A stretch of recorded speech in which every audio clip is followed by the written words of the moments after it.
Spending money is a major factor that is affected by how our minds work, and knowing the psychology tricks behind this puts you a step ahead in the money-saving game. I'm going to give you 7 psychological tricks you can apply in your life to save more money each month. So the first is cash. This is a big one.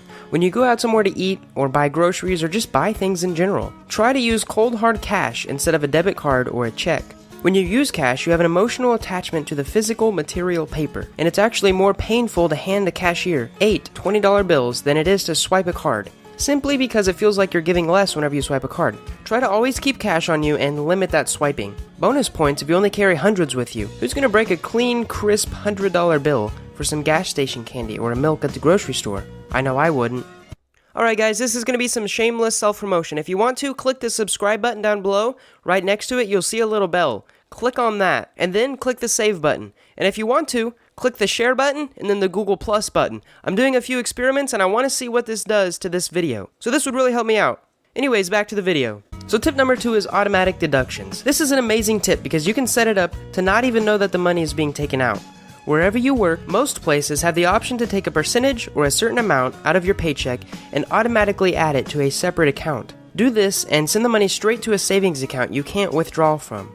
After many years, and yes, becoming rich does take time, if there's interest on this account, you'll have a ton of value from that very simple $100 a month going into the savings account. Tip number 3 is a monthly statement. Now, Peter Drucker once said, if you can't measure it, you can't manage it. And this is so true. I started a monthly balance sheet around 6 months ago, and it's amazing to see where your money goes once you start managing it. I realized I spend way more money on little things like food and small gifts than I thought I did. And here's how I do it, and I recommend you try it too. I write expenses on the top and add in my monthly payments like phone bill, rent, VideoScribe, automatic saving deductions, loan payment, and other little personal things I pay along with the date that they are deducted. Below that, I leave space for extra unpredictable things like gas or fast food, or even stuff like movie rentals or clothes. And right under that, I write my income. This is usually a pretty small space since I don't have very many income sources at the moment. At the end of the month, you add up your total expenses and income, and you find out if you had a profit or a deficit. And it definitely helps knowing that if you spend $8 on some food, that you'll have to write it down, and you start to realize that these little things add up. Try it, and it will help. Tip number 4 is to avoid advertising. Now this is kind of a passive tip to save money, but try to avoid general advertising. This will reduce your likelihood of impulse buying, something like that extra pack of gum at the cashier stand, or that awesome cup of coffee that doesn't tip over that you think you need. Reducing exposure to this type of content will reduce what you think you need. The next tip is now versus later. So have you ever thought that you were super hungry at some point in your life? I bet if you drank a glass of cold water and waited just 5 minutes, your temporary starvation feeling will subside. It's super easy to trick our brain that we need something now, and it takes practice to cultivate delayed gratification. You can use the same principle as food with your money. Instead of buying that super cool tech toy, wait a month and see if you still want it as bad as you did. Chances are something new will come out, or something better, or you'll find some other area of your life that will make a better investment. Try to delay the things you want to spend money on, and you'll notice the extra money in your bank account each month. So the second to last tip is to turn your prices into hours.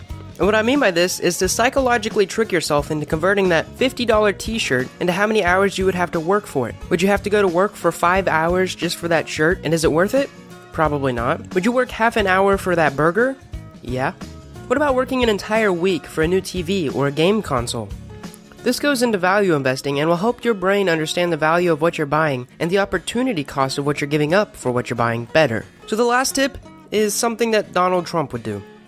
It's basically a mentality shift. If you're saving money because you want to buy something, the best advice I can give you is to focus more on how you can increase your income.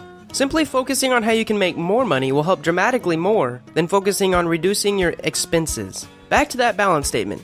Beefing up that income spot by $300 a month will be way easier than cutting my phone, insurance, gas, and a couple other leisure items. I bet you have a couple hours in your life to spend working a bit more. And if not at the company you're employed at, working on your own life by starting your own business or investing in your thoughts by reading. So that's it guys, those were 7 psychological tips you can take to save more money in your life right now.